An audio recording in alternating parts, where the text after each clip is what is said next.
You ever start your truck on a cold morning and hear a faint tick thinking it's nothing? Just normal noise.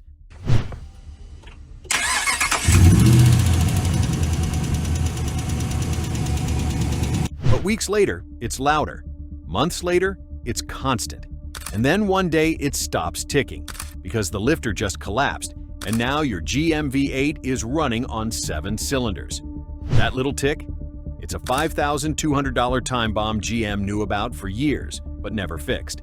And thousands of owners are finding out the hard way that this isn't rare, it's systemic. Let's not sugarcoat it. GM's active fuel management and dynamic fuel management systems were sold as cutting edge. Shut down half your cylinders under light load, save fuel, keep your big V8 relevant in a world of emissions and CAFE targets. Sounds smart, right? Except the lifters, the very part that makes this system work, are fragile. And when they go, they don't just fail quietly. They take your camshaft with them, sometimes your block, and leave you staring at a service estimate north of $5,000. Here's what's really happening. GM's AFM and DFM lifters are designed with collapsible internals so the pushrod can disengage when cylinders deactivate. But the tiny locking pins and oil passages inside those lifters are finicky. Dirty oil, low pressure, or even just wear over time can cause the pin to stick. When it sticks half engaged, the pushrod starts hammering metal. You hear it as a tick, ignore it, and the roller on the lifter stops rolling. Now you've got flat spots grinding into your cam lobe. By the time the noise changes from tick to clack, the damage is done. I pulled real owner invoices to show you. One Silverado owner in Texas, 78,000 miles, lifter collapse on cylinder 7. Dealer estimate, $5,249 for a full cam and lifter replacement. Parts, $1,800. Labor, over 30 hours. Another in Michigan, Suburban, 62,000 miles. Same failure. Out of powertrain warranty by 2,000 miles. GM denied coverage.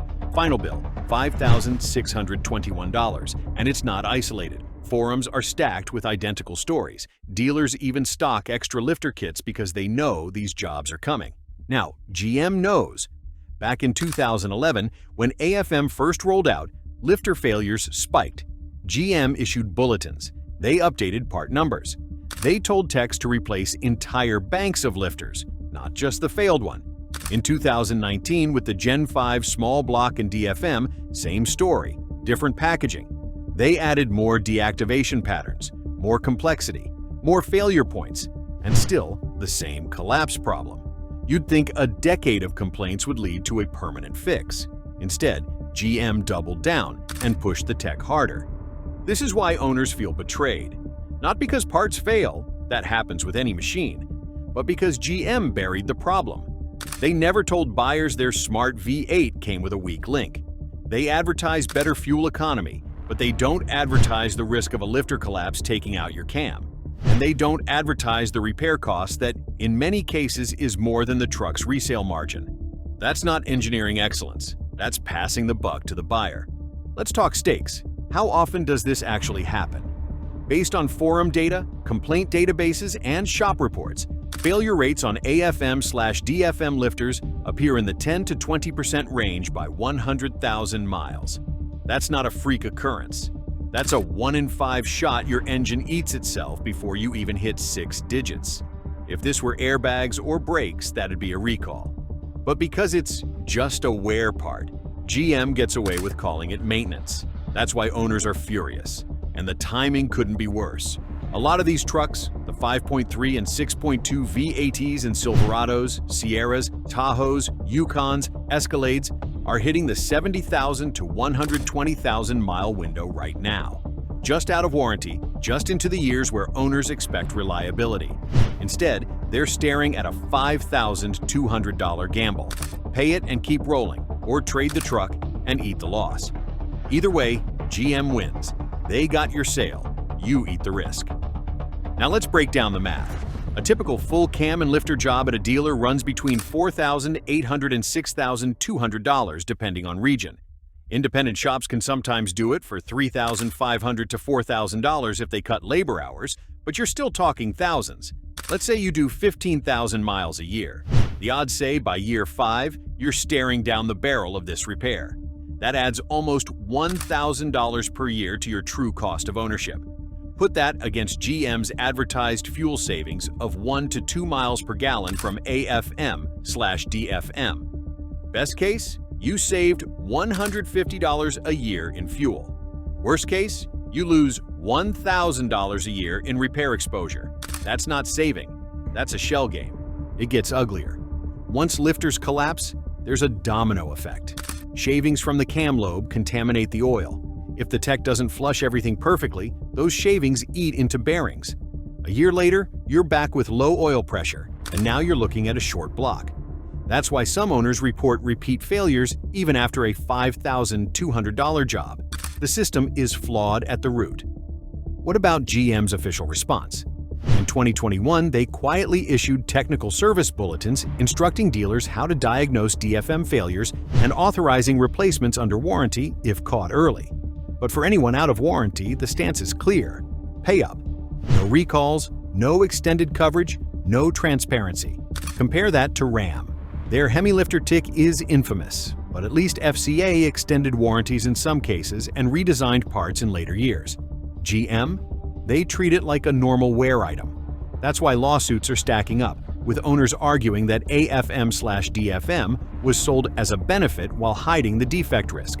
So, what's the resolution? If you own one of these trucks, here's how you fight back. First, listen for that tick on startup and under load. Don't ignore it. Document it with video and take it to the dealer while under warranty.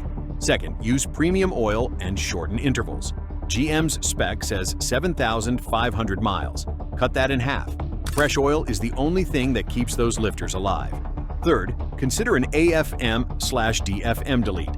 Yes, it costs money up front, usually $1,200 to $2,000 for the parts and tune, but it locks the lifters out and prevents collapse. Some shops swear it's the only way to truly bulletproof these engines. Fourth, push GM hard. File complaints, escalate cases. The more pressure, the more likely they extend coverage. If you're shopping used, be ruthless. Ask for service records, look for lifter or cam replacements, walk away from any truck with unexplained ticks, and know that the bargain Yukon with 90,000 miles might be a ticking $5,200 liability. That's the reality buyers deserve to know.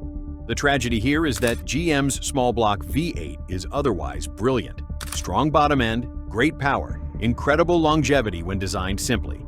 But the obsession with squeezing 1 more miles per gallon poisoned the well. Instead of the bulletproof engines GM was famous for, we get a time bomb hiding behind marketing. And owners, the people who keep these companies alive, are left footing the bill. This isn't just a mechanical flaw. It's a trust issue. When a company knows about a defect for a decade, updates parts multiple times, and still pushes the same system without full disclosure, that's not bad luck. That's betrayal.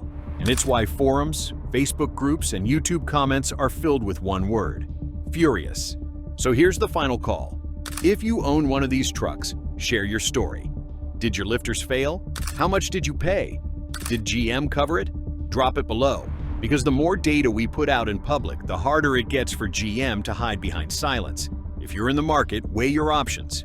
Maybe you take the risk and budget $5,200. Maybe you look at Ram's Hemi with its own flaws. Maybe you hold out for GM's Gen 6 small block, rumored to ditch lifter collapse for good. Either way, go in with your eyes open. Because what GM sold as innovation was really a trap. And the only way owners win is by exposing it, sharing it, and refusing to quietly pay the bill. The lifter tick isn't just noise, it's the sound of a company gambling with your money.